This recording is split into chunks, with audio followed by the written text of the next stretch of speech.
Hello, YouTubers. It's a hot one today in Connecticut.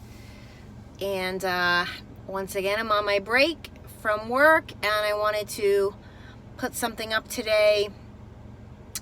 I wanted to share some things that have helped me along my journey of healing with narcissists and how to break ties from them, soul ties, which I think a lot of people have spoken about, how they feel like they can't disconnect from the narcissist in their life, or they feel like it's just the hardest thing they've ever had to do. I've done it twice now, and I'm just about ready to go through it again with some certain narcissists that are in my life as we speak.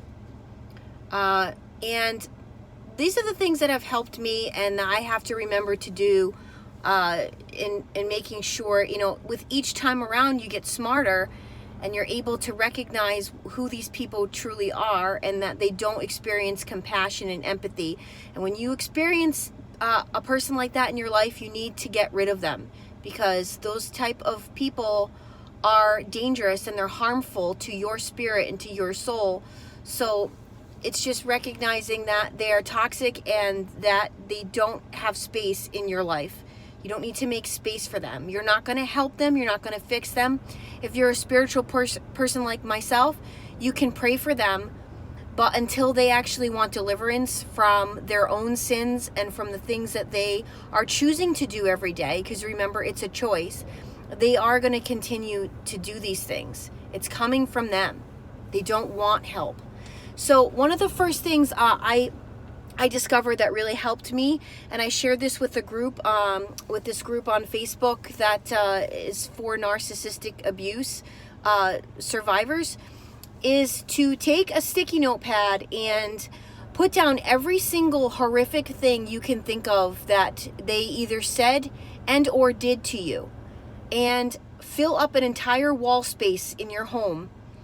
And anytime you're feeling like you missed the narc, or you feel like you don't understand, or you're confused about some of the things that have happened, when you go back and you create this wall and you actually can go back to the wall and take a look at what you've written, it's unbelievable. Because a lot of the times, guys, we forget what happened. We forget the series of events. So when you sit down to actually do this project, all these things are going to come back to you. And it's amazing. And you'll remember certain things that they said that all of a sudden, that at one point you kind of forgot. So this really helps. And when you feel that wave coming on, like you really miss them or you don't understand what's currently happening, this wall will remind you what happened. Oh, it'll remind you. The other thing that really helps is just completely, when they say no contact, it's true. It's so annoying to hear, like, no contact, but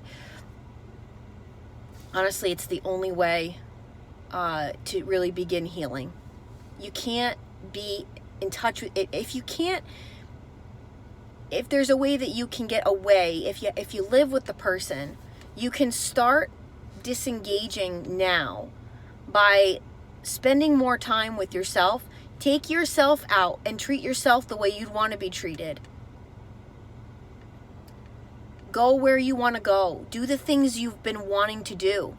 And spend that time, instead of trying to understand the narc, trying to understand yourself and how you got into all this to begin with, and how you lost yourself and you lost the things that you were trying to work on in your own life. So try to just start disconnecting yourself from the narcissist now, wherever you are, at whatever point you're at.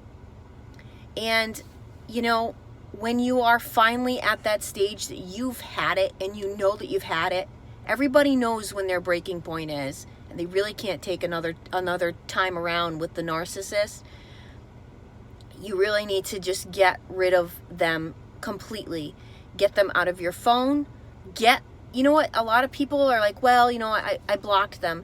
They can still leave you a voicemail message, and I think that's wrong. I really wish that phone companies wouldn't allow that, because I think that when you block someone, they shouldn't have that right to be able to leave you a voicemail. I think that's crap. But anyhow, get yourself another number. Is it going to kill you? Is it going to kill your business? Probably not. You know, you announce that you have a new number, or,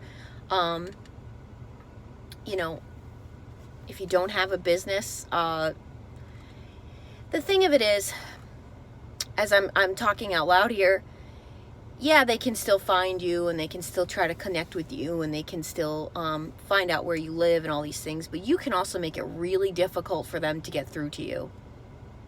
So it works both ways. You got to shut those doors. The minute they find out and they know that you are onto them, and you see right through them, and you get the games that they're playing, they're going to distance themselves from you naturally anyway, because they're not getting anything out of you anymore. They're not able to get away with the things they once were. And right now, they're on their quest to finding somebody that will allow them to get away with these things. The next target that they're looking for. Someone that does not see who they truly are. And the last thing I wanted to say that's just really helpful, and for those of you, again, that are spiritual, is to just really spend some time praying and meditating every day. My friend Natalie, she introduced this app to me called Headspace, and it's amazing. It's just only like a few minutes a day, and it's really helping me. I never really spent any time meditating, even though I had been told by several professionals that I should think about doing that, because, you know, it's just something that's good for you to be able to shut off, and this is like actually in different fields. One of them was a yoga instructor. Another person was actually into tarot card readings. I'm not really into that stuff after I learned that that's who I was speaking with, because I was born and raised Christian, so that's like not sort of in my views, but for some of you it is, and I'm, you know, I'm not saying one way is good, one way is bad, but however, what I am trying to say is take that time to find maybe your God and your inner